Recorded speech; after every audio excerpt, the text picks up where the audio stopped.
The following story was told by Jess, a writer and mental health advocate from Mental Health Connecticut's Right On program. This story is raw, personal, and may contain language not suitable for younger listeners. My grandmother had the most beautiful, bright, brave blue eyes I have ever seen. They were endearing, and they had a special way of holding all my worries. Most days, worries swallow me whole before my eyes flutter open. On these days, the mirror is my worst enemy. I know I should avoid it at all costs, but it is inevitably unavoidable. I am a car crash in the middle of 84. I can't bear to look in my own eyes because I will break my own heart. I dismiss the fact that mirrors aren't always capable of capturing inner beauty, but I shrug it off because inside I feel even less beautiful. So I instantly build a castle around my tender heart. Without any doubt, I crank the drawstring bridge closed and I lock up. My moat is flooded with water, and when I finally look in the mirror, I am drowning in my own tears. To the man that holds a piece of my heart, I never thought I would fall in love with someone with brown eyes, but your eyes were gentle and so kind. Your eyes were knowing without knowing anything at all. I feel your company with me at many times.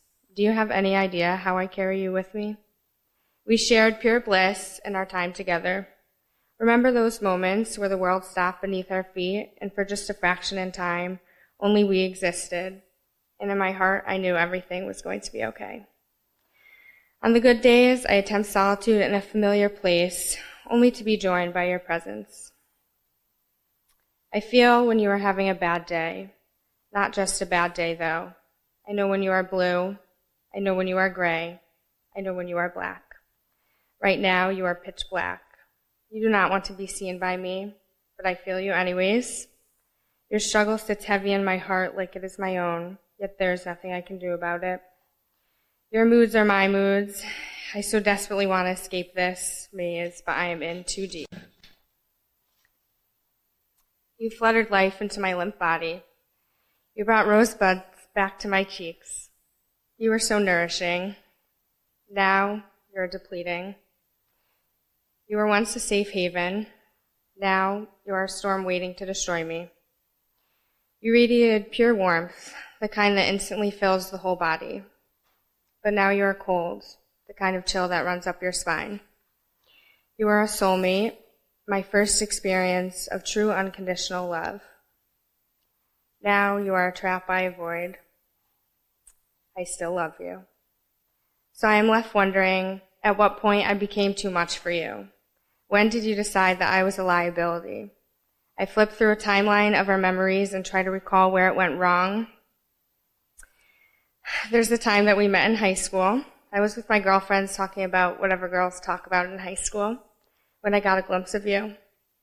You were sitting alone in the back seat of the bus looking out the window.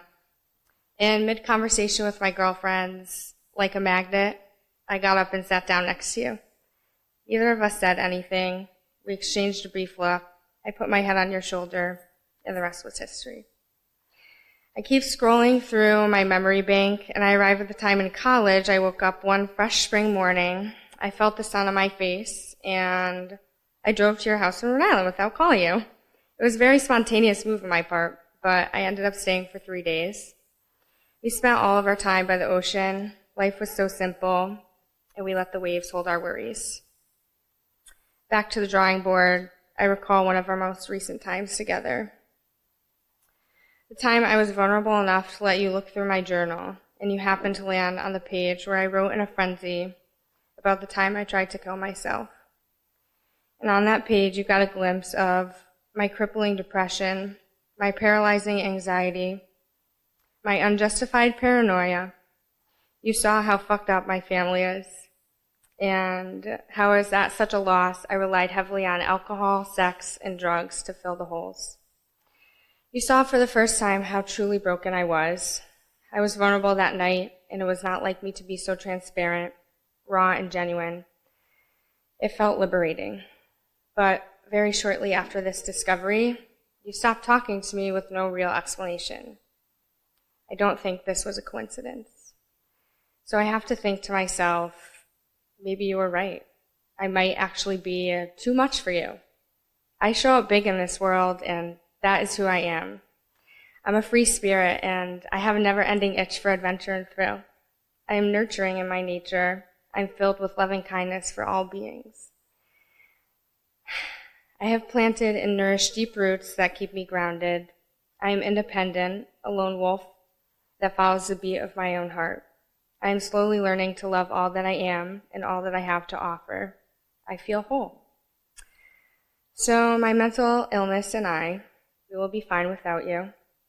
After all, I am my grandmother's granddaughter, and I have the most beautiful, bright, brave blue eyes.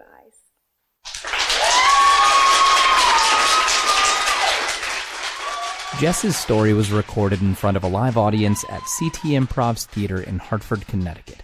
Want to hear more young adults find their voice and speak their truth? Go to mhconn.org/writeon. That's WRITEON.